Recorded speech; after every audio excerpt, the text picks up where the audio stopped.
वाराणसी 42,50,000 की लूट का बड़ा खुलासा। चौकी इंचार्ज ने साथियों के साथ दिया लूट का अंजाम। चंदौली वाराणसी बॉर्डर पर व्यापारी के साथ हुई थी लूट। 93 लाख रुपए में 40,50,000 की लूट। खुद को क्राइम ब्रांच की टीम बताकर की लूट। नदेसर चौकी पर तैनात था आरोपी दरोगा सूर्य प्रताप पांडे। पुलिस ने दरोगा अन्य साथियों को हिरासत में लिया।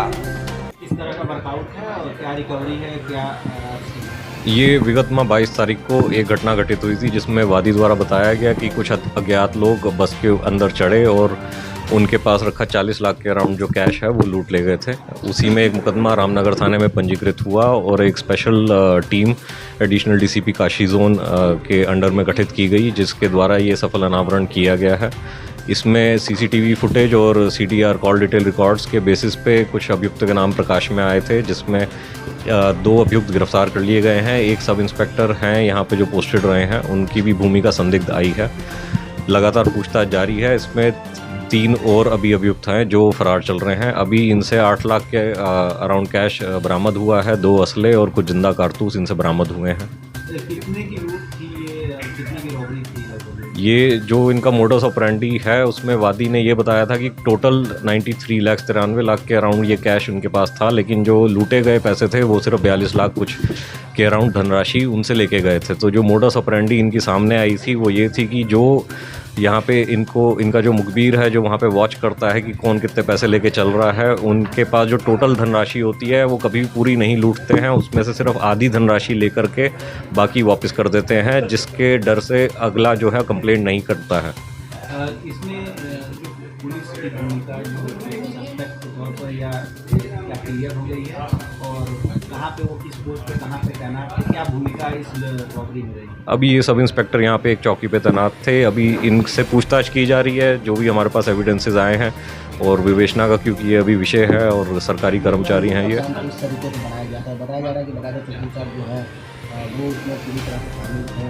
कुछ तो सर आधार होगा उनको जाँच में शामिल करने का या जो एविडेंस हमारे पास प्राप्त हुए हैं, क्योंकि अभी हमें माननीय न्यायालय में ये सबमिट करने होंगे, तो ये पब्लिक डोमेन में हम लोग नहीं दे सकते क्योंकि इंटरनल डिपार्टमेंटल ये एक इंक्वायरी का भी इशू है।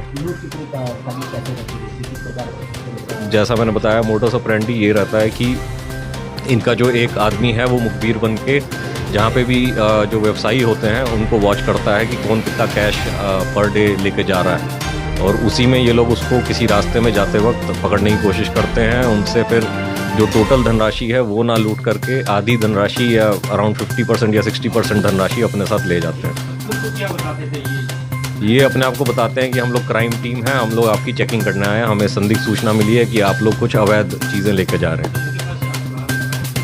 2 असले बरामद हुए हैं और कुछ जिंदा कारतूस बरामद हुए हैं।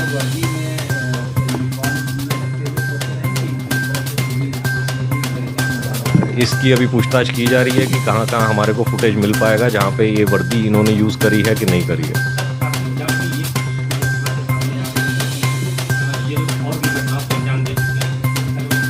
क्योंकि जो इनमें से एक अभियुक्त हैं उन पे जुवेनाइल एक्ट में 302 का मुकदमा चल चुका है, उसमें ये सजा याफ्ता थे, और दूसरा जो है उनके ऊपर 363-66 का भी मुकदमा रहा है। इसके अलावा जो घटनाएं बताई जा रही हैं कि पूर्व में भी की गई हैं, क्योंकि किसी ने हमें लिखित सूचना नहीं दी थी। जैसा बताया गया कि व्यापारी जब आधा पैसा लूट लिया जाता था तो कोशिश करते ही कंप्लेंट ना हो, यही मोडस ऑपरेंडी का फ़ायदा उठाते थे ये लोग। इसलिए हम लोग अभी इसमें जांच कर रहे हैं कि कहाँ कहाँ ये घटनाएं की गई हैं। अदर